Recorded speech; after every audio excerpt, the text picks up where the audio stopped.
In 1925, a young man, only 21 years old, by the name of Henry Myers, arrived in the United States at Ellis Island. Mr. Myers had come from Germany, where he was trained as a cabinet maker. He became employed at Chris-Craft Boatyards in Algonac. He later moved to Port Huron, where he was associated with the Sears Roebuck Company, and for several years he did the deliveries for them. He established the Myers Moving Company in 1928. This was at 1014 12th Street, beginning with a single truck, and built the company into one of the region's largest and most successful moving and storage businesses. Even though he had his own moving company in the 1950 directory, it says that he was still employed by Sears, so he must have been exclusively doing their deliveries. It was about this time in the early 1950s that they moved to 11th Avenue into this home here, 1621. Of course, it wasn't quite as large then. It only had a one-car garage at the time. He also bought the lot on the corner next to him for his business, and so his trucks and all his business was transacted on that corner. So you can see he didn't have a long commute to work. But it's not his business that Mr. Myers is remembered for. Mr. Myers, along with his wife Virginia, will be remembered for their Christmas decorations. Today, you can go to the park and see some amazing light shows. But they didn't have that back when I was a boy or even as a young man. What we end up doing is just driving around the different neighborhoods and looking at the Christmas tree lights. And when they had a contest, usually the house with the most lights won. But the Myers took it to a whole new level. They didn't do lights, they did scenes. And the theme was usually accompanied by a sign out front, saying what the theme was about. For example, if it was about trains, this one says, Henry's Christmas Train. And what you're looking at in the background is actually a window that was cut into the garage door. And this window, you could look into the window and see the train or whatever else the theme might be. And the window was normally decorated with lights to make a frame out of it. And they would have cars lined up around the block looking at it, and they would invite people to just walk up the driveway and look inside it, because then you could see the detail. I told you earlier that the house had a one-car garage.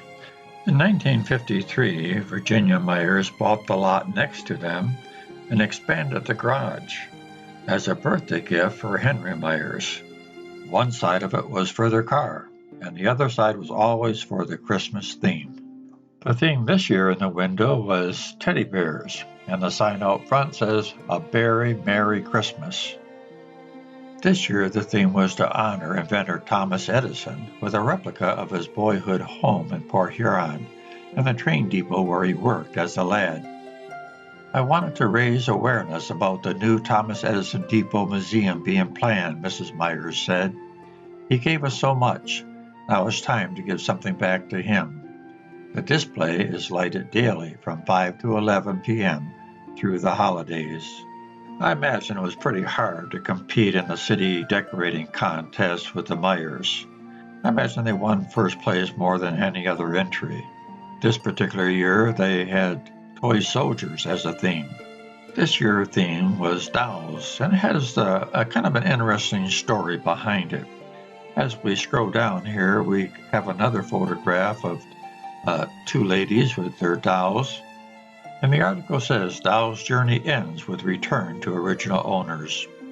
It goes on to say, everybody has one, that toy you cherished your childhood, then gave away, sold, or threw out as a teenager.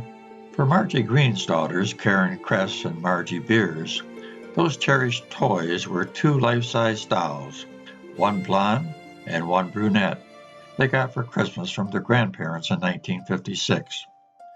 For years, the dolls went everywhere with the girls, until they were sold at a family garage sale in 1967. That's a story familiar to many former doll owners, but these toys found their way back home. Virginia Myers bought the dolls for $2 each. She used them in the annual Christmas display at her 11th Avenue home in Port Huron. Visiting the elaborate moving displays has been a holiday tradition for many local families, including the Greens, for decades.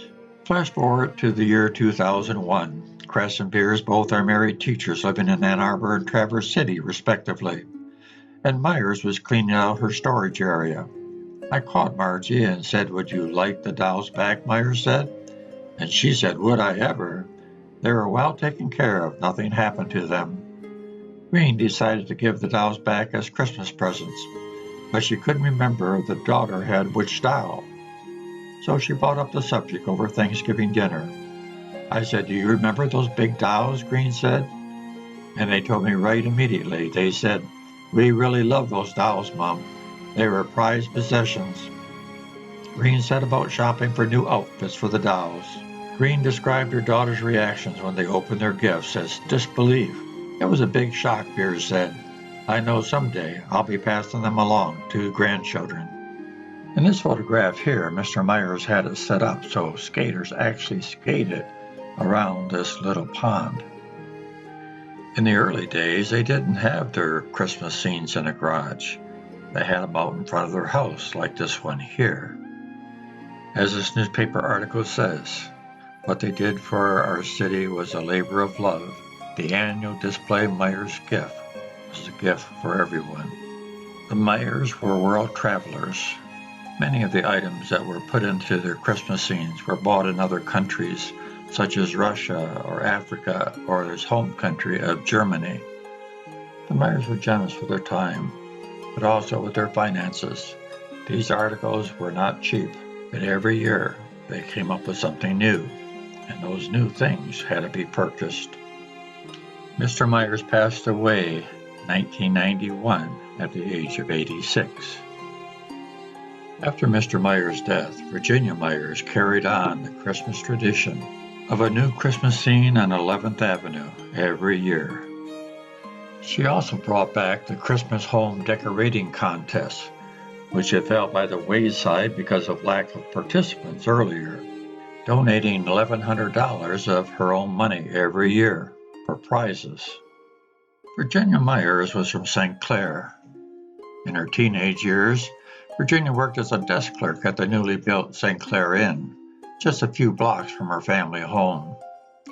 Later, having moved to Detroit, she was the night clerk at the Dearborn Inn. She made front-page news in Detroit by foiling an armed robbery of the inn with her quick wit. As the gunmen made their getaway, she activated the hotel's air raid siren. Of course, this would have been during World War II, when they had sirens on most of the manufacturing, such as Ford Motor and Chrysler Motors. And as you can see here, these sirens were very large, as big as a car, and they were very loud. These sirens could be activated from any of their facilities. And of course, Dearborn Inn was owned by Ford Motor Company, so they were able to activate it as well. Virginia enjoyed recounting how the robbers, former employees of the hotel, were so surprised that they dropped the stolen money in the parking lot and were soon apprehended. Returning to St. Clair County to live with her sister Mildred in Port Huron, she worked in customer service at Sears and Roebuck. It was there that she met her husband-to-be, Henry, upon his return from naval service in World War II, where he was a Seabee. After dating for a number of years, they married December 10, 1951. We're fortunate to have a video of one of these scenes posted by Carolyn Wecko Masters. And here it is.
I imagine this is one of the last scenes you would have seen on 11th Avenue. The reason I say that, if you were to look in the bottom right-hand corner of the video, which we didn't show, but there was a little sign, and this is what it said here: dedicated to the memory of James Ogle. For almost 50 years, Jim helped create and build these Christmas displays with Henry and Virginia Myers. He loved seeing the faces of the people who came to enjoy them. He will be dearly missed. So after Henry died, this was the man behind the scenes. This is the one that did most of the creating and making the Christmas fantasies come true.